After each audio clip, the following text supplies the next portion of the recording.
నమస్తే వి digital news కి స్వాగతం. నేను కృష్ణవేణి. ముందుగా వార్తల్లోని ముఖ్యాంశాలు.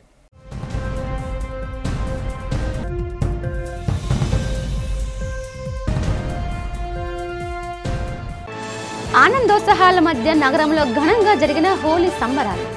చిన్న పెద్ద తారతమ్యం లేకుండా ఒకరిపై ఒకరు రంగులు చల్లుకుని సందడి చేసిన నగరవాసులు.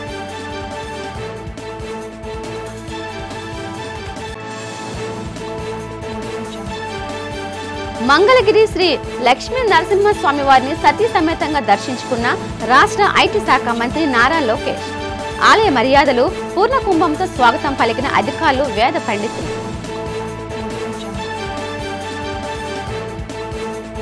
సింహాచలంలో కన్నుల పండుగగా జరిగిన సింహాద్రి అప్పన్న పెళ్లి చూపులు. పైడితల్లమ్మ అమ్మవారి అంగీకారంతో ఏప్రిల్ 8వ తేదీన సింహాద్రి అప్పన్న శ్రీ మహాలక్ష్మి వివాహానికి ముహూర్తం.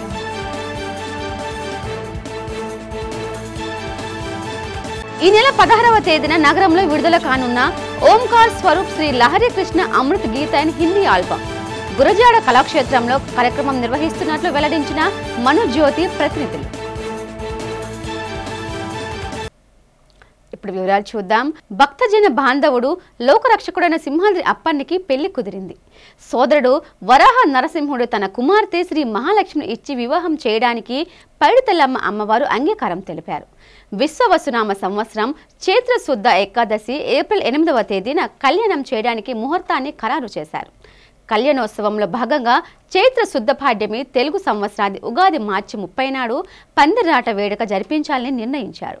ఫల్గుణ పున్నమి సందర్భంగా శ్రీ వరహాలక్ష్మి నరసింహస్వామి వారి డోలోత్సవం శుక్రవారం ఉదయం కన్నుల పండుగ జరిగింది. కళ్యాణోత్సవాలకు ముందు సింహాద్రి అప్పన్న తన సోదరిగా పూజలు అందుకుంటున్న అడవివరం గ్రామ దేవత శ్రీ పైడితల్లమ్మ అమ్మవారి ఆలయానికి రావడంతో భక్తులంతా ఈ పున్నమి వేడుక బొట్టిన అడిగే పున్నమిగా వ్యవహరించడం ఆచారంగా వస్తోంది. ఈ నేపథ్యంలో వరాహ నరసింహుడు ఉదయాన్నే ఆలయంలో సంప్రదాయ పూజలు, వర్చస్సోత్సవం, చూర్ణోత్సవం జరిపించుకుని కొండ దిగువకు వచ్చి పుష్కర్ణి ఉద్యాన మండపంలో డోలోత్సవం జరిపించుకున్నారు. దేవులుగా సతీ సమేతంగా ఉత్సవమూర్తులను ఉయ్యాల్లో ఆశీలను చేసి అర్చకులు ఆగమశాస్త్ర ప్రకారం పూజలు చేశారు. స్వామివారికి చూర్ణం సమర్పించి మిగిలిన చూర్ణాన్ని భక్తులపై చల్లి ఉత్సవం జరిపించారు. పానకాన్ని నివేదన చేసి భక్తులకు ప్రసాదంగా అందజేశారు. స్వామివారికి వివాహం నిశ్చయమైందని అంతా రంగులు చల్లుకుని సంబరాలు చేసుకున్నారు.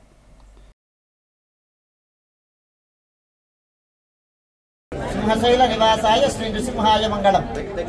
శ్రీ శ్రీ వరాహలక్ష్మీ నృసింహ ప్రభువు ఏడాదికి 4 మార్లు కిందకి కొండ దిగువకి దిగి వేంచేసి ఈ భక్తజన పాడినంతటిని పైన తన అనుగ్రహ వర్షాన్ని కురిపిస్తాడు. సంవత్సరం చివర ఇంకా కొత్త సంవత్సరం రాబోతుంది. శిశిర ఋతువు. నిన్నటి వరకు మనమంతా దుప్పట్లు కప్పుకొని తిరిగాం. ఇవాళ నాతి వాసుదేవ తరుఛాయ నాతి సీతాన ఘర్మద అని భగవంతుడి దగ్గర ఉంటే అది సమశీతోష్ణమైన స్థితిలో ఉంటుందిట. అందుచేత నిన్నటి వరకు ఉండేటువంటి చలిపోయింది. ఇంకా ఎండ పెద్దగా లేదు. గ్రీష్మ ఋతువు వస్తే కానీ ఎండ రాదు బాగా. అలాంటి ఋతువులో మాఘ పాల్గొన మాసాలు శిశిర ఋతువులో చెట్లు చిగురిస్తాయి. ఈ సమయంలో ఆ చిగురించే సమయంలో భక్తి అంకురం అది కావాలి. స్వామివారు కొండపై నుండి అమ్మవారి గుడికి దిగి వచ్చి కార్యక్రమాలు మొట్టమొదటి ప్రారంభించడం జరిగింది. తరువాత ఈ వైదిక స్వాములు అన్నీ కూడా అన్ని శాస్త్రోక్తంగా అన్ని కార్యక్రమాలని ప్రారంభించడం జరిగింది. ఆ తదుపరి డోలోత్సవం, వసంతోత్సవం, ఇప్పుడు గ్రామోత్సవంకి స్వామివారు ఆల్రెడీ వేయించేసి ఉన్నారు. అది 4 వీధులు తిరిగి వచ్చిన తర్వాత స్వామివారికి కొండపైకి ఈ 30వ తేదీ ఉగాది రోజున పందిరాట మహోత్సవం జరగబోతుంది. తదుపరి 8వ తేదీన ఏప్రిల్ 8వ తేదీన స్వామివారి కళ్యాణం వైభవంగా మనం జరుపుకోవడానికి అన్ని ఏర్పాట్లు సిద్ధంగా చేసుకున్నాము. విశాఖలో హోలీ పండుగ ఉత్సాహంగా జరిగింది. రెయిన్ డ్యాన్స్లతో హోరెత్తించారు. శుక్రవారం పలు వీధుల్లో, కాలనీల్లో యువకులు హోలీ సంబరాలు చేసుకున్నారు. యువత జోరు, హుషారుతో నగరం రంగులమయమైంది. ఒకరిపై ఒకరు రంగులు చల్లుతూ వీధుల్లో తిరుగుతూ సందడి చేశారు. చిన్న పెద్ద తారతమ్యం లేకుండా నగరంలో అందరూ కలిసి విహరించారు. రెయిన్ డ్యాన్స్లు, సముద్ర స్నానాల్లో ఉల్లాసంగా గడిపారు. ఒకరికొకరు శుభాకాంక్షలు చెప్పుకున్నారు. భిన్నత్వంలో ఏకత్వాన్ని నిజం చేస్తూ అన్ని వర్గాల ప్రజలు రంగుల్లో మునిగి తేలారు. యువత కేరింతలతో హోలీ సంబరాలు అంబరన్నంటాయి.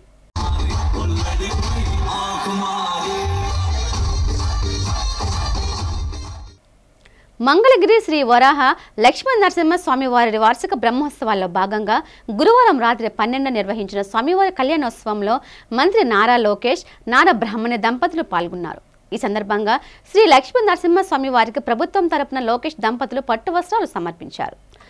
వేద మంత్రోత్సరంలో మంగళ వాయిద్యాల మధ్య వైభవంగా జరిగిన స్వామివారి కళ్యాణాన్ని కనులారా వీక్షించి స్వామివారి అనుగ్రహం పొందారు. ఈ సందర్భంగా వేద పండితులు స్వామివార్లకు విశ్వకేన్ సారాధన, పుణ్యవచనం, రక్షాబంధనం, మధుపర్కం నివేదన, స్వామివారి ప్రసాదం, విశేష అర్చన, మహాసంకల్పం, ముత్యపు తలంబ్రాలు, బ్రహ్మముడి, మంగళహారతి తదితర పూజలు నిర్వహించారు. మంత్రి లోకేష్ దంపతులు రాకను పురస్కరించుకొని ప్రత్యేక ఆశీర్వచనాలు అందజేశారు. అంతకుముందు శ్రీ లక్ష్మీ నరసింహస్వామి దేవాలయానికి చేరుకున్న మంత్రి లోకేష్కు ఆలయ అధికారులు సుస్వాగతం కలిపారు. ఈ కార్యక్రమంలో భక్తులు పెద్ద ఎత్తున పాల్గొన్నారు. సింహాచలం శ్రీ వరాహ నరసింహస్వామి వారి కళ్యాణోత్సవం, చందనోత్సవ పర్వదినాలు విజయవంతంగా నిర్వహించడానికి అవసరమైన అన్ని చర్యలు తీసుకుంటామని భీమిలి ఎమ్మెల్యే గంటా శ్రీనివాస్ అన్నారు. అసెంబ్లీ సమావేశాల అనంతరం దేవాదాయ శాఖ మంత్రి ఆనం రామనారాయణ రెడ్డితో కలిసి ఈ పండుగ ఏర్పాట్లపై సమీక్ష సమావేశం నిర్వహించనున్నట్లు తెలిపారు. కళ్యాణోత్సవానికి అంకురార్పణ చేసే దోళోత్సవంలో శుక్రవారం పాల్గొన్న ఆయన స్థానిక మీడియాతో మాట్లాడుతూ పవిత్ర హోలీ రోజున స్వామివారిని దర్శించుకోవడం సంతోషంగా ఉందని చెప్పారు. ఏప్రిల్ 8వ తేదీన జరిగే కళ్యాణోత్సవం, 30న జరిగే చందనోత్సవం భక్తులకు మధుర స్మృతిగా ఉండేలా అన్ని ఏర్పాట్లు చేస్తామని పేర్కొన్నారు. స్వామివారి సన్నిధిలో జరిగే అన్ని కార్యక్రమాలు విజయవంతం కావాలని ఆకాంక్షించారు. 54 కోట్లతో జరుగుతున్న ప్రసాద్ స్కీమ్ పనులు చందనోత్సవం సమయానికి పూర్తి చేసేలా చర్యలు తీసుకోవాలని అధికారులను సూచించారు. అంతకుముందు కొండ దిగువన పుష్కరిణి మండపంలో జరిగిన స్వామివారి డోలోత్సవంలో పాల్గొన్న గంటా శ్రీనివాస్ ప్రత్యేక పూజలు నిర్వహించారు. మనకి భక్తులకి సౌకర్యం ఉందని కూడా తెలియజేసుకుంటూ రేపు అసెంబ్లీ సమావేశాలు అయిపోయిన తర్వాత విశాఖపట్నం వస్తామని చెప్పారు. ఈ ఏదైతే మనం ప్రతిష్టాకరణ చంద్రోత్సవం సంబంధించి కూడా ఒక సమీక్షా సమావేశం చేద్దామని చెప్పి మరి తప్పకుండా ఈసారి చంద్రోత్సవం కూడా కావాలి, అన్ని రకాలుగా పరిస్థితిగా ఉండే దాన్ని చేయాలని కూడా కోరుకుంటా ఉన్నాం. అలాగే ఈ లోపు ఏదైతే ఈ ప్రసాదం ఇవన్నీ స్పీడప్ చేయాల్సి ఉన్నాయి. ఆ చంద్రోత్సవం స్టీల్ ప్లాంట్కు సొంత గన్లు కేటాయించి సెయిల్లో విలీనం చేయాలని అఖిలపక్ష కార్మిక సంఘాల నాయకులు ఎం జగ్గునాయుడు, నాగభూషణం, కనకారావు డిమాండ్ చేశారు. స్టీల్ ప్లాంట్ ప్రైవేటీకరణ వ్యతిరేకిస్తూ జీవీఎంసీ గాంధీ విగ్రహం వద్ద శుక్రవారం ఉదయం మహాధర్నా చేపట్టారు. అనంతరం గాంధీ విగ్రహం వద్ద నుంచి ఆర్టీసీ కాంప్లెక్స్ మీదుగా గురజాడ అప్పారావు జంక్షన్ వరకు ర్యాలీ నిర్వహించి మానవహారం నిర్వహించారు.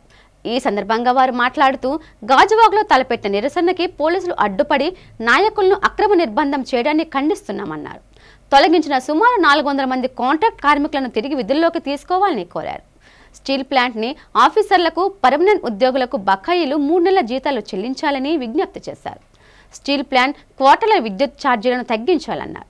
ఈ డిమాండ్లతో ఉద్యమాలు నిర్వహిస్తున్న స్టీల్ ప్లాంట్లోని సిఐటియు యూనియన్ నాయకులు జె అయోధ్యరామ్కు ఇచ్చిన షోకాజ్ నోటీసును వెనక్కి తీసుకోవాలని డిమాండ్ చేశారు. జగన్మోహన్ రెడ్డి విధి విధానాల్ని కూటమి ప్రభుత్వం కొనసాగిస్తుందని మండిపడ్డారు. వైజాగ్ స్టీల్ ప్లాంట్కి సొంత గనులు కేటాయించాలి లేదా సెయిల్లో విలీనం చేయాలి. 8,500 మంది నిర్వాసితులకి ఉద్యోగాలు ఇవ్వాలి. ప్లాంటుని పూర్తి స్థాయి ఉత్పత్తితో నడిపించాలి. దీంతో పాటు అక్రమంగా తొలగిస్తున్నటువంటి కాంట్రాక్ట్ కార్మికులు తొలగింపులు వెంటనే నిలిపివేయాలి. తొలగించిన కార్మికులు వెంటనే విధుల్లో తీసుకోవాలి. కార్మిక నేతలపై ఇచ్చిన షోకాజ్ నోటీసుల్ని రద్దు చేయాలని డిమాండ్ చేస్తూ ఈరోజు రాష్ట్ర వ్యాప్తంగా ఆందోళన కార్యక్రమాలు జరుగుతున్నాయి. దానిలో భాగంగా విశాఖ జిల్లా కార్మిక ప్రజా సంఘాల జేఏసీ ఆధ్వర్యంలో ఈరోజు విశాఖపట్నంలో జీఎంసీ గాంధీ విగ్రహం నుండి ఆర్టీసీ కాంప్లెక్స్ గురజాడ విగ్రహం వరకు ప్రదర్శన, అనంతరం మానవహారం నిర్వహించాలని చెప్పిన కార్యక్రమాన్ని తీసుకోవడం జరిగింది.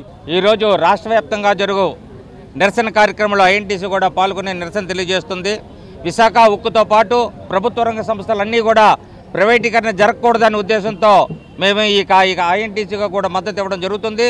మరి ముఖ్యంగా విశాఖ స్టీల్ ప్లాంట్కి ఈ ఎన్నికల్లో కూటమి ప్రభుత్వం గెలిస్తే ఎటువంటి పరిస్థితుల్లో ప్రైవేటీకరణ చేయము అని హామీలు ఇచ్చి ఈరోజు ఒకటి దిశగా ప్రైవేటీకరణ దిశగా ఒకటి చేసుకుంటూ పోతూ ఉన్నారు.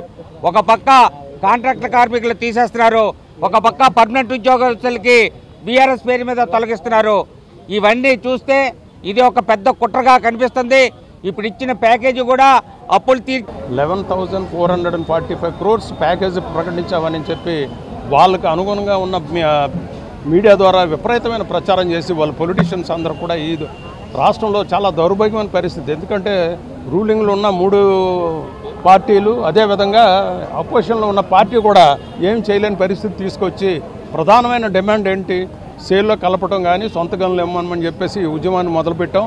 కానీ దాన్ని తప్పుదావ పట్టించే కార్యక్రమంలో భాగంగా ఈరోజు ఒక ఎంప్లాయీస్ మీద ప్రెషర్ పెట్టి ఒక మనుజ్యోతి ఆశ్రమం వారి ఓంకార్ స్వరూప్ శ్రీ లహరి కృష్ణ అమృత్ గీతాని హిందీ ఆడియో ఆల్బమ్ మార్చి 16వ తేదీన ఆదివారం గురజాడ కళాక్షేత్రం విడుదల చేయనున్నట్లు మనుజ్యోతి ప్రతినిధి నర్వ ప్రకాష్ రావు మీడియాకు తెలిపారు. ఈ సందర్భంగా వైజాగ్ జర్నలిస్ట్ ఫోరం ప్రెస్ క్లబ్లోని శుక్రవారం ఏర్పాటు చేసిన మీడియా సమావేశంలో కార్యక్రమానికి సంబంధించిన పోస్టర్ను ఇన్విటేషన్ను ఆశ్రమ నిర్వాహకులు ఆవిష్కరించారు. ఈ సందర్భంగా వారు మాట్లాడుతూ 75 ఏళ్లుగా ఒకే దేవుడు ఒకే దేశం ఒకే కుటుంబం సిద్ధాంతంను ఆచరిస్తూ మనుజ్యోతి ఆశ్రమం ప్రపంచమంతటా దేశీయ సమైక్యత సమావేశం నిర్వహించిందని ఈ సందర్భంగా తెలిపారు. దీనిలో భాగంగానే విశాఖ గురజాడ కళాక్షేత్రంలో ఆడియో ఆల్బమ్ను విడుదల చేయనున్నట్లు చేశామన్నారు. దేవాశ్రీ లారీ ప్రొడక్షన్ వారి ఓంకార్ స్వరూప్ శ్రీ లహరి కృష్ణ అమృత్ గీతాయన్ అను హిందీ ఆధ్యాత్మిక పాటల ఆల్బమ్ విడుదల కార్యక్రమం వైభవంగా నిర్వహించినట్లు స్పష్టం చేశారు. Andhra university professor V Balamohan Das అధ్యక్షతన జరగనున్న ఈ విడుదల కార్యక్రమానికి ముఖ్య అతిథులుగా doctor Ghazala Srinivas, retired DGP Sikkim Attili Sudhakar, Shivananda Ashrama Swami, Vishnu Devananda Saraswati, మధ్యప్రదేశ్కు చెందిన కెప్టెన్ శ్యామ్ సుందర్ త్రిపాఠి తదితర ప్రముఖులు హాజరవుతారని స్పష్టం చేశారు. ఆశ్రమ అధ్యక్షులు ఉపాధి నవరాజ్ ఆధ్వర్యంలో జరిగిన ఈ మీడియా సమావేశంలో ఆశ్రమ ప్రతినిధులు దేవ ఇంద్రన్, జయప్రకాష్, బాలచందర్, పైడ్రాజు, సుబ్రహ్మణ్యం తదితరులు పాల్గొన్నారు. మనుజ్యోతి ఆశ్రమ ఆధ్వర్యంలో శ్రీ దేవాశ్రీ లారీ ప్రొడక్షన్స్ ద్వారా ఓంకార్ స్వరూప్ శ్రీ లహరి కృష్ణ అమృత్ గీతాయన్ హిందీ పాటల ఆల్బమ్ విడుదల చేయబోతున్నాం. రేపటి ఆదివారం 16వ తారీఖు మార్చి గురజాడ కళాక్షేత్రంలో సాయంకాలం 5 గంటల నుంచి 9 గంటల వరకు ఈ కార్యక్రమం జరగబోతుంది. ఒకే దేవుడు ఒకే దేశం అనే సిద్ధాంతాన్ని వెంబడిస్తున్న మనుజ్యోతి ఆశ్రమం ఈ విధంగా దేశీయ సమైక్యతా సమావేశాలు, సర్వమత సమావేశాలు మాత్రమే కాకుండా ఇటువంటి వేద గ్రంథాల సారాంశాన్ని చిన్న చిన్న పాటలుగా రూపొందించి ఇప్పటి ఉన్న యవ్వన సముదాయానికి అది ఉపయోగపడతాయని, భగవంతుని యొక్క జ్ఞానాన్ని పొందుకుంటారని ఇటువంటి ఆల్బమ్లు రిలీజ్ చేస్తున్నాం. దానిలో ఒక భాగంగానే ఈ అమృత గీతాయన్ అన్నది 12 పాటలు. దాన్ని వేదాల సారాంశంగా దాన్ని చిత్రీకరించి అనేక మంది మంచి మంచి గాయకులు శంకర్ మహాదేవన్ గారు, అనూప్ జలోటా, రాజ్యలక్ష్మి ఈ విధంగా వాళ్ళు పాడి అదంతా కూడా తయారు చేసి మనుజ్యోతి ఆశ్రమం నుంచి ఇక్కడ విడుదల చేయబోతున్నాం. ఇక్కడ ఎందుకు విడుదల చేస్తున్నామంటే ఈ యొక్క ప్రాంతంలో కూడా మన భారతదేశ రాష్ట్ర భాష అయినటువంటి హిందీ తెలిసినటువంటి వాళ్ళు చాలామంది ఉన్నందువలన వాళ్ళందరికీ ఇది అందజేయాలని ఈ కార్యక్రమాన్ని నిర్వహిస్తున్నాం. దానికి మనుజ్యోతి ఆశ్రమ అధ్యక్షులు గౌరవనీయులు ఉపాసన నవరాజ గారు వచ్చారు. అది మాత్రమే కాకుండా మనుజ్యోతి ఆశ్రమ నిర్వాహకులు, ఇక్కడ శ్రీ లహరి కృష్ణ స్తుతి ధ్యాన కేంద్ర పెద్దలు, మిత్రులు అందరూ కూడా వచ్చారు. లహరికృష్ణ గారి యొక్క మేము భక్తులుగా ఉన్నాం. ఈ యొక్క హిందీ ఆల్బమ్ కార్యక్రమం అమృత్ గీత అనే కార్యక్రమాన్ని విశాఖపట్నంలో శ్రీపురం అయినటువంటి గురజాడ కళాక్షేత్రంలో 16 మార్చి 2025న ఈ కార్యక్రమాన్ని మేము ప్రారంభించబోతున్నాం. ఈ కార్యక్రమానికి అనేక మంది భక్తులు, ఎందరో మహానుభావులు కూడా విచ్చేస్తున్నారు. వారిలో ఈ కార్యక్రమం నడిపించడం కోసము మా కోరిక మేరకు అడిగించినటువంటి వాళ్ళు శ్రీ సురేష్ యాష్ తివారీ, లిరిక్ రైటర్ గారు, వెల్కమ్ అడ్రస్గా పాల్ ఉపాసల్ లారీ గారు, మంచిదాసన్ ప్రెసిడెంట్, వారు కూడా ఈ కార్యక్రమానికి వస్తున్నారు. తర్వాత ఈ కార్యక్రమాన్ని గాంధీ భవన్లో ఒక ముఖ్య ప్రతినిధిగా ఉన్నటువంటి బీసీ గారు శ్రీ బాలమోహన్ దాస్ గారు కూడా ఈ కార్యక్రమాన్ని వచ్చి ఈ కార్యక్రమం తన ఆధ్వర్యంలోనే ఈ కార్యక్రమం నడిపిస్తున్నారు. తర్వాత ఈ కార్యక్రమం తన వివరం అంతా, ఈ సీడీ పాటల తల వివరం అంతా ఇవ్వడం కోసము నవీన్ కుమార్ గారు కూడా ఈ కార్యక్రమం వచ్చి ఆ వివరం ఇస్తారు. దీంట్లో ముఖ్య అతిథులుగా చాలామంది భక్తుల్ని, ఎందరో మహానుభావులు కూడా ఈ కార్యక్రమాన్ని మేము ఆహ్వానించాం. వాళ్ళు మా కోరిక మేరకు వారికి విస్తారమైన పనులు ఉన్నప్పటికీ కూడా మా కోరిక మేరకు మంచిదాస గ్రంథాల యొక్క విశేషం గుర్తించి ఈ కార్యక్రమం రావడానికి ఇష్టపడ్డారు. వారిలో ప్రపంచ ప్రఖ్యాతిగా అంటే మన గజల్ శ్రీనివాస్ గారు, ఆయన చాలామంది తెలుసు, ఆయన కూడా వస్తున్నారు. శ్రీ అత్తిలి సుధాకర్ గారు, IPS DGP సిక్కిం, వీరు కూడా వస్తున్నారు. స్వామి విష్ణు దేవానంద సరస్వతి గారు, ఈయన ఉత్తరాఖండ్ నుంచి ఈయన వస్తున్నారు ఋషిగాను. తర్వాత దీనికి ఒక కెప్టెన్ అయినటువంటి శ్యామసుందర్ త్రిపాఠి గారు ఈ కార్యక్రమానికి, ఈయన former CM dredging corporation of India Rewa Madhya Pradesh, ఈయన కూడా వస్తున్నారు ఈ కార్యక్రమానికి. 1963లో లహరి కృష్ణ గారు అని చెప్పి ఆయన ఫోటో ఇదండి. మీరు గూగుల్కి వెళ్తే మనకు తెలుస్తుంది. ఈయన ఒక సిద్ధాంతాన్ని ప్రవేశపెట్టారు. ఆ సిద్ధాంతం ఏంటంటే ఒకే దేవుడు ఒకే దేశం. ప్రపంచంలో ఎన్ని మతాలున్నా, మత విశ్వాసాలున్నా, మత సామీక్యత అనేదే ఈ మనుషుల యొక్క మనుగడకి సాధ్యము అని నమ్మేటటువంటి విశ్వాసం కలిగినటువంటి మహానుభావుడు లహరి కృష్ణ గారు. వారు 1963లో తిరునెల్వేలి నుంచి సుమారు 1 గంట ప్రయాణ దూరంలో మనుజ్యోతి ఆశ్రమాన్ని పెట్టారు. ఈ మనుజ్యోతి ఆశ్రమంలో 24 గంటలు 365 రోజుల్లో మీరు కానీ నేను కానీ ఎవరైనా అక్కడికి వెళ్ళొచ్చు. మీరు వెళ్ళగానే ఆతిథ్యం ఫ్రీగా ఉంటుంది. ఆశ్రమంలో మీరు ఏమైనా కార్యక్రమాలు ఎన్నాళ్ళు ఉన్నారన్నా ఉండొచ్చు. అందువల్ల పత్రికా విలేకరులందరినీ కూడా ఈ మనుజ్యోతి ఆశ్రమం తరఫున మీకు ఆహ్వానిస్తున్నాం. జూలై నెలలో భారీ ఎత్తున ప్రపంచవ్యాప్తంగా వచ్చి భక్తులందరూ కూడా ఆయన యొక్క సూచనలు సలహాలు వింటారు. వారి యొక్క మనవలు అంటే వారి యొక్క కుటుంబ సభ్యులు ఇప్పుడు దాన్ని నడుపుతున్నారు. అందువల్ల మనుజ్యోతి ఆశ్రమం యొక్క సిద్ధాంతం ఏంటంటే మనుషులందరూ మతాన్ని ఏదైనా కోరుకోండి, మత విశ్వాసాలు ఏవైనా ఉండండి, కానీ సమాజంలో మనందరం కలిసి జీవించడం అనేది ప్రాథమిక సూత్రం. ఎందుకంటే సమాజంలో మనందరూ బతుకుతున్నాం కాబట్టి. నా మీద మీరు డిపెండ్ అవుతారు, మీ మీద నేను డిపెండ్ అవుతాను. ఇద్దరికి భావాలు వేరుగా ఉండొచ్చు, కానీ కలిసి జీవించడం అనేది సమాజానికి చాలా అభివృద్ధికి దోహదపడుతుందని విశ్వసించి నమ్మి ఏర్పాటు చేసినటువంటి ఈ మనుజ్యోతి ఆశ్రమం యొక్క ప్రధాన ధ్యేయం.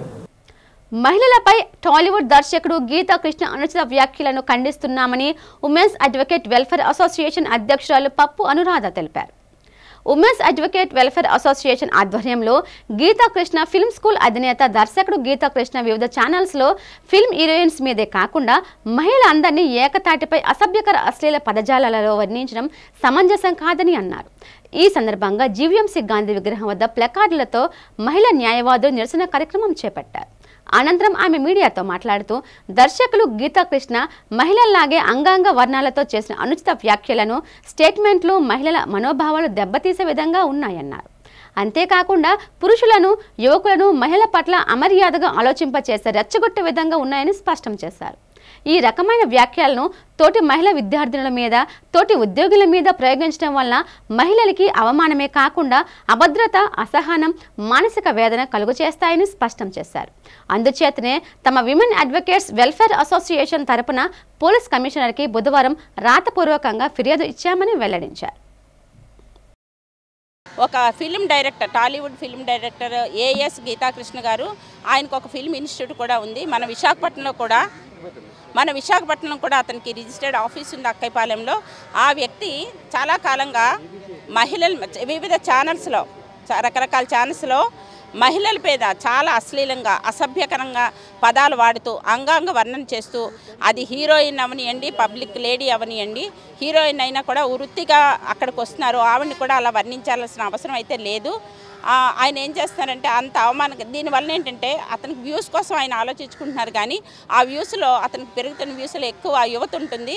యువత ఏంటంటే ఒక ప్రుడెంట్ పర్సన్ అయినా గీతాకృష్ణ గారు ఇలా మాట్లాడితే మనం ఎందుకు మాట్లాడకూడదు, మనం ఎందుకు అమ్మాయిలను అలా చూడకూడదని గర్ల్స్ కో స్టూడెంట్స్ దగ్గర కానీ, అలాగే ఉద్యోగం చేస్తున్న సహా ఉద్యోగిని దగ్గర కూడా ఇలాంటి యూజ్ చేయడం వల్ల సంఘం టోటల్గా స్పాయిల్ అయిపోయే అవకాశాలు ఉన్నాయి. బ్రెయిన్ డెడ్ అయిన వారి నుంచి సేకరించిన అవయవాలను అవసరమైన బాధిత కుటుంబీకులకు సకాలంలో దానం చేసి ఆదర్శవంతంగా నిలవాలని జిల్లా కలెక్టర్ ఎంఎన్ హరేంద్ర ప్రసాద్ పిలుపునిచ్చారు. ప్రపంచ కిడ్నీ దినోత్సవం సందర్భంగా ఆర్కే బీచ్లోని జీవన్ దాస్ ఏపీ ఆధ్వర్యంలో జరిగిన walkathon on organ donation awareness ప్రోగ్రాంలో ఆయన ముఖ్య అతిథిగా పాల్గొన్నారు. ఈ సందర్భంగా ఆయన మాట్లాడుతూ బ్రెయిన్ డెడ్ అయిన వ్యక్తి చేసిన అవయవ దానంతో 8 మంది వివిధ రోగులకు అవసరమైన అవయవాలు అమర్చవచ్చన్నారు. ఇప్పటి వరకు 4,312 మంది జీవన్ దాన్ ద్వారా వివిధ అవయవాల కోసం ఎదురు చూస్తున్నారన్నారు. గత సంవత్సరం అవయవ దానంతో 210 మందికి స్వస్థత చేకూరిందన్నారు. వీటి కోసం దరఖాస్తు చేసుకున్న వారిలో ఫస్ట్ కమ్ ఫస్ట్ సర్వ్ పద్ధతిలో అందుబాటులోకి వచ్చిన అవయవాలను సమకూరుస్తున్నామన్నారు. ఈ కార్యక్రమంలో police commissioner Shankhabrata Bagchi, VIMS director doctor Rambabu, KGH superintendent doctor Shivananda తదితరులు పాల్గొని మాట్లాడారు.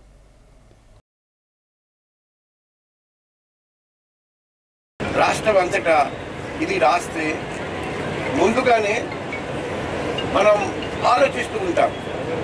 తర్వాత మన ఫ్యామిలీలో అటువంటి ఇన్సిడెంట్ జరగకూడదు, కానీ దురదృష్టవశాత్తు అటువంటి ఇన్సిడెంట్ జరిగితే వెంటనే డాక్టర్ చెప్తే కూడా మనం ముందుగానే మన మనసులో మాట ఉంది కాబట్టి వెంటనే మనం ఒప్పుకొని అది ఇవ్వడానికి సిద్ధంగా ఉంటాం. సో ఇలాగే కొంచెం అవేర్నెస్ క్రియేట్ చేస్తే మన ఈ world kidney day, world heart day, world liver day రోజు మనం అవేర్నెస్ క్రియేట్ చేస్తున్నాం. కానీ ఈ అవేర్నెస్ మనకు 365 days ప్రతిరోజు ఈ అవేర్నెస్ అవగాహన కల్పించడం చాలా అవసరం. కాబట్టి ఈ సజెషన్ ఇస్తున్నాం. ఒకవేళ ఇటువంటి సజెషన్స్ మనం పాటించగలిగితే, ఇంప్లిమెంట్ చేయగలిగితే ఇంకా పబ్లిక్లో అవేర్నెస్ వస్తుంది. ఈసారి theme are your kidneys okay. So ప్రతి ఒక్కరు కూడా వారొక కిడ్నీ హెల్త్ని ఎప్పటికెప్పుడు టెస్ట్ చేసుకోవాలి. Especially those who are above 40 years and వాళ్ళకు ముందుగా హైపర్ టెన్షన్ కానీ డయాబెటీస్ కానీ ఇలా ఈ విధమైన ప్రీ డిస్పోజిషన్స్ ఉంటే వారందరూ కూడా రెగ్యులర్గా కిడ్నీ హెల్త్ చెకప్ చేసుకోవాలి. అదేవిధంగా కిడ్నీ దానాలు పెరగాలి. ఎవరు క్రానిక్ కిడ్నీ డిసీజెస్తో ఆర్ ఎండ్ స్టేజ్ కిడ్నీ డిసీజెస్తో సఫర్ చేస్తున్నారో వాళ్ళందరికీ కూడా కిడ్నీస్ అందాలనే ఉద్దేశంతో ఈరోజు అవేర్నెస్ కార్యక్రమం విశాఖపట్నం జిల్లాలో చేపట్టడం జరుగుతుంది. Andhra Pradesh medical and sales representatives union రాష్ట్ర మహాసభలు నగరంలో 2 రోజుల పాటు జరగనున్నట్లు రాష్ట్ర సంయుక్త ప్రధాన కార్యదర్శి యుఎస్ రవికుమార్ తెలిపారు. ఈ సందర్భంగా జగదాంబ సిఐటియు కార్యాలయం ఏర్పాటులో చేసిన మీడియా సమావేశంలో ఆయన మాట్లాడారు. ఈ మహాసభల ముఖ్య ఉద్దేశం ప్రజా ఆరోగ్యం ప్రభుత్వ బాధ్యత అనే నినాదంతో మొదలవుతుందని చెప్పారు. రోగి అనారోగ్యంతో బాధపడుతుంటే ప్రభుత్వం ఆదుకోవటం బదులు వారు కొనుక్కున్న మందులపైన కూడా పన్నులు వేసి దాని నుంచి కూడా లబ్ధి పొందే అవకాశం ఉందని తెలిపారు. అలాగే కేంద్ర ప్రభుత్వం బడ్జెట్లో 5% ఆరోగ్యం కోసం ఖర్చు చేయాలని, నకిలీ నాసిరకం మందులు అరికట్టాలని, నల్ల బజార్లో మందులు అమ్మకాలు ఆపాలని, ఆన్లైన్లో మెడిసిన్ అమ్మకాలు ఆపాలని, ప్రభుత్వ రంగ సంస్థలను పునరుద్ధరించి నాణ్యమైన మందులు సరఫరా చేయాలని నినాదంతో ఈ సభ నిర్వహిస్తున్నట్లు స్పష్టం చేశారు. 15-16 తారీఖులు విశాఖపట్నంలో అల్లూరు విజ్ఞాన కేంద్రంలో Andhra Pradesh medical and sales representatives union రాష్ట్ర జనరల్ కౌన్సిల్ సమావేశాలు జరుగుతున్నాయి. ఈ జనరల్ కౌన్సిల్ సమావేశాల యొక్క థీమ్ రైట్ టు హెల్త్, ప్రజలందరికీ ఆరోగ్యం హక్కుగా ఇవ్వాలనే థీమ్ మీద జనరల్ కౌన్సిల్ సమావేశాలు మేము ఏర్పాటు చేశాం. 250 మందికి పైగా వివిధ జిల్లాల నుంచి ప్రతినిధులు ఈ జనరల్ కౌన్సిల్ సమావేశానికి వస్తున్నారు. దీనికి ముఖ్య అతిథిగా అజా శర్మ గారు, ఉత్తరాంధ్ర అభివృద్ధి వేదిక కన్వీనర్ వస్తున్నారు. డాక్టర్ సుబ్బరాజు గారు, పెదవీర్రాజు గారు, డాక్టర్స్ కూడా ఈ జనరల్ కౌన్సిల్ సమావేశాలు రేపు ఉదయం 10 గంటలకి స్టార్ట్ చేయబోతున్నాం. ముఖ్యంగా మా తాలూకా డిమాండ్స్ కేంద్ర రాష్ట్ర ప్రభుత్వాలకి ఉన్నాయి. ఏదైనా జనరల్ కౌన్సిల్ కవయిత్రి అతుకూరి మొల్లమాంబ జీవితాన్ని స్ఫూర్తిగా తీసుకుని ప్రతి మహిళ చదువుకోవాలని జిల్లా కలెక్టర్ విజయకృష్ణన్ పిలుపునిచ్చారు. ఈ సందర్భంగా అనకాపల్లి కలెక్టర్ కార్యాలయంలో జిల్లా వెనుకబడిన తరగతుల సంక్షేమ శాఖ ఆధ్వర్యంలో నిర్వహించిన మొల్లమాంబ జయంతి వేడుకల్లో మొల్లమాంబ చిత్రపటానికి జిల్లా కలెక్టర్ పూలమాల వేసి నివాళి అర్పించారు. అనంతరం జిల్లా కలెక్టర్ విజయకృష్ణన్ మాట్లాడుతూ భారతదేశంలో మహిళలను విద్యకు దూరం చేశారనే భావనను చెరిపేస్తూ 14వ శతాబ్దంలోనే కవయిత్రి మొల్ల సంస్కృతం అభ్యసించారని తెలిపారు. మహిళా దినోత్సవం జరుపుకున్న కొద్ది రోజుల్లోనే మహనీయురాలు మొల్లమాంబ జయంతి జరుపుకోవడం, ఆమె గురించి తెలుసుకోవడం అదృష్టమన్నారు. సంస్కృతంలో గల రామాయణాన్ని తెలుగు వారి కోసమే ఆమె తెలుగులోకి అనువదించి మొల్ల రామాయణంగా ప్రసిద్ధి చెందిందని తెలిపారు. ఇదే ఇష్యూ మీద మాట్లాడాము. ఓకే, 1 వీక్ లోపలనే ఇంత పెద్ద పర్సనాలిటీ గురించి తెలుసుకోవడానికి నాకు ఒక సందర్భం వచ్చింది అని అనుకుంటున్నా. దానిని బాగా మంచిగా ఏర్పాటు చేసిన బీసీ వెల్ఫేర్, అలాగే గౌరవ కార్పొరేషన్ చైర్మన్ గారికి, డిఆర్ఓ గారికి, కమ్యూనిటీ లీడర్స్ అందరికీ, ప్రజలకి, మై సిపిఆర్ స్టాఫ్ మీ అందరికీ నమస్కారాలు. మేడం గురించి చదివాను. విమెన్ ని బాగా తొక్కారు. దెన్ ఫెమినిజం వచ్చింది. ఫెమినిజం తర్వాత మనకి ఎడ్యుకేషన్ వచ్చింది. ఎడ్యుకేషన్ తర్వాత ఉద్యోగాలు వచ్చి సింహాద్రినాథుడి సోదరి 14 గ్రామాల ప్రజల పొలిమేర దేవతగా పూజలు అందుకుంటున్న శ్రీ సత్తమ్మ తల్లి మరిడిమాంబ అమ్మవారి వార్షిక జాతర శుక్రవారం అంగరంగ వైభవంగా నిర్వహించారు. ప్రతి ఏటా సాంప్రదాయబద్ధంగా నిర్వహించే ఈ ఉత్సవాన్ని ఈ ఏడాది కూడా ఆలయ కమిటీ ఆధ్వర్యంలో ఘనంగా జరిపించారు. తెల్లవారుజామున అమ్మవారికి సుప్రభాతం ఆరాధన గావించారు. అనంతరం క్యూ లైన్లో ఉన్న భక్తులకు ఇబ్బందులు లేకుండా అమ్మవారి దర్శన భాగ్యం కల్పించారు. పలు గ్రామాలకు చెందిన వేలాది మంది భక్తులు అమ్మవారికి పసుపు కుంకుమలు సమర్పించి ముడుపులు మొక్కుబళ్లు చెల్లించుకున్నారు. భక్తులకు ఎటువంటి ఇబ్బందులు కలగకుండా ఆలయ కమిటీ అన్ని సదుపాయాలు కల్పించింది. అలాగే ప్రసాద వితరణ, అన్న సమారాధన కార్యక్రమాలు నిర్వహించారు. ఆలయ కమిటీ గౌరవ అధ్యక్షులు గంట్ల శ్రీనిబాబు, అధ్యక్షులు P Venkatrao, joint secretary Balireddy Srinivasarao, పారిశ్రామికవేత్త బివి కృష్ణారెడ్డి తదితరులు అమ్మవారికి నూతన వస్త్రాలు సమర్పించారు. ఉదయం నుంచి రాత్రి వరకు భక్తులకు అమ్మవారి దర్శన భాగ్యం కల్పించగా ఈ సందర్భంగా ఏర్పాటు చేసిన పలు సాంస్కృతిక కార్యక్రమాలు, అలంకరణలు విశేషంగా అమ్మవారిని అలంకరించారు. శ్రీనివాస్ నగర్ పరిసర 14 గ్రామాల ప్రజల పొలిమేర దేవత, అలాగే సింహాచలం శ్రీ వరహ లక్ష్మీ నరసింహస్వామి సోదరైనటువంటి శ్రీ సత్యమ్మ తల్లి మరిడిమాంబ అమ్మవారి వార్షిక జాతరను ఈరోజు అంగరంగ వైభవంగా నిర్వహిస్తున్నాం. ప్రతి ఏటా కూడా మార్చి 14న పుట్టినరోజునే తీర్థ మహోత్సవంగా జరపడం ఆనవాయితీగా వస్తుంది. మరి ఈరోజు ఆలయ అధ్యక్షులు పి వెంకట్రావు గారి ఆధ్వర్యంలో ఈ వార్షిక జాతర ఉదయం నుంచి కూడా అంగరంగ వైభవంగా జరుగుతుంది. తెల్లవారుజామునే అమ్మవారిని సుప్రభాత సేవతో మేల్కొల్పి ఆరాధన గావించారు. అనంతరం భక్తులందరికీ కూడా అమ్మవారి దర్శన భాగ్యం కల్పించారు. మరి రాత్రి వరకు కూడా అమ్మవారి దర్శనం భక్తులందరికీ కూడా ఉంటుంది. మరి అలాగే ఆలయం వద్ద ప్రసాద వితరణ కార్యక్రమం, మధ్యాహ్నం అన్న సమారాధన కార్యక్రమాలు కూడా ఏర్పాటు చేశారు.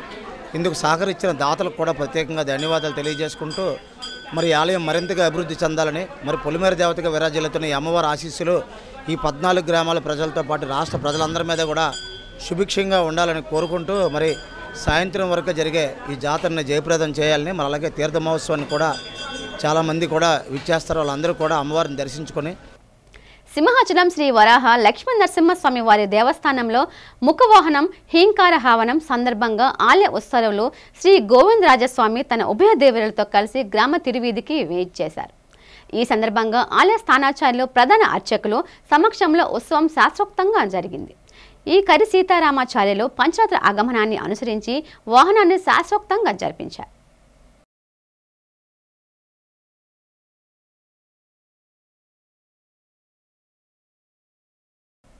విశాఖ నగర పోలీస్ కమిషనర్ శంకబ్రత బాక్షి చూపిన ఉదారతకు 10 సంవత్సరాలుగా కుటుంబానికి దూరమైన ఓ వ్యక్తి మరలా ఆ కుటుంబానికి చేరువయ్యారు. దీనికి సంబంధించిన వివరాలను ఏసీపీ అన్నపు నరసింహమూర్తి మీడియాకు వివరించారు.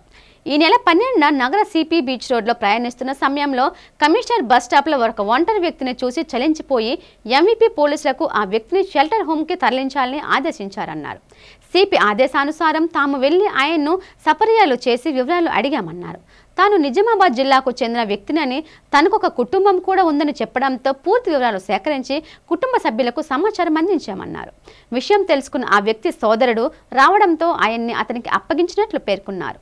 పోలీస్ కమిషనర్ హోదాలో ఉండి ఇంతటి ఊదా స్వభావాన్ని చాటుకున్న శంకరప్త బాక్షి ఎంతో మందికి ఆదర్శంగా నిలుస్తున్నారని కొనియాడారు. 12వ తారీఖు మధ్యాహ్నం సారు బీచ్ రోడ్లో వెళ్తూ ఒక వ్యక్తిని చూశారు. ఒక డస్ట్బిన్ దగ్గర ఒక వ్యక్తి ఉండడం చూసి ఆ వ్యక్తికి ఆహారం లేదేమో, ఆ వ్యక్తి చినిగిన వస్త్రాలతోటి గడ్డం బైసాలతో ఉంటే ఆ డస్ట్బిన్ దగ్గర ఉన్నారు కాబట్టి ఆయన దారిన వెళ్తూ ఇతన్ని చూసి అతనికి వెంటనే తీసుకువెళ్ళి శుభ్రపరిచి ఆహారం అది పెట్టి ఆయన్ని ఆదుకోమని చెప్పేసి చెప్పారు. ఎందుకంటే ఈ మధ్యన నగరంలో ఇలాంటి వారిని షెల్టర్ హోమ్స్ గట్ట చేర్చే కార్యక్రమం ఆయన చేపట్టారు. అందులో భాగంగా వారు దారిన పోతూ చూసి మాకు వెంటనే చెప్పిన వెంటనే మా ఎంవీపీ పోలీసు వారు తక్షణమే స్పందించారు. వార్తలు ముగించే ముందు ముఖ్యాంశాలు మరోసారి.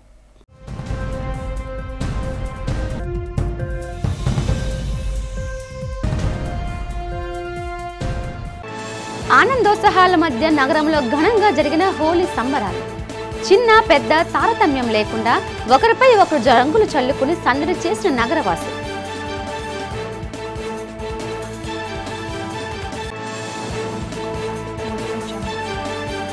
మంగళగిరి శ్రీ లక్ష్మీ నరసింహస్వామి వారిని సతీ సమేతంగా దర్శించుకున్న రాష్ట్ర ఐటీ శాఖ మంత్రి నారా లోకేష్.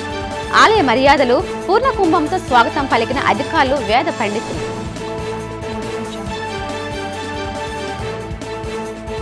సింహాచలంలో కన్నుల పండుగగా జరిగిన సింహాద్రి అప్పన్న పెళ్లి చూపులు. పైడితెల్లమ్మ అమ్మవారి అంగీకారంతో ఏప్రిల్ 8వ తేదీన సింహాద్రి అప్పన్న శ్రీ మహాలక్ష్మి వివాహానికి ముహూర్తం.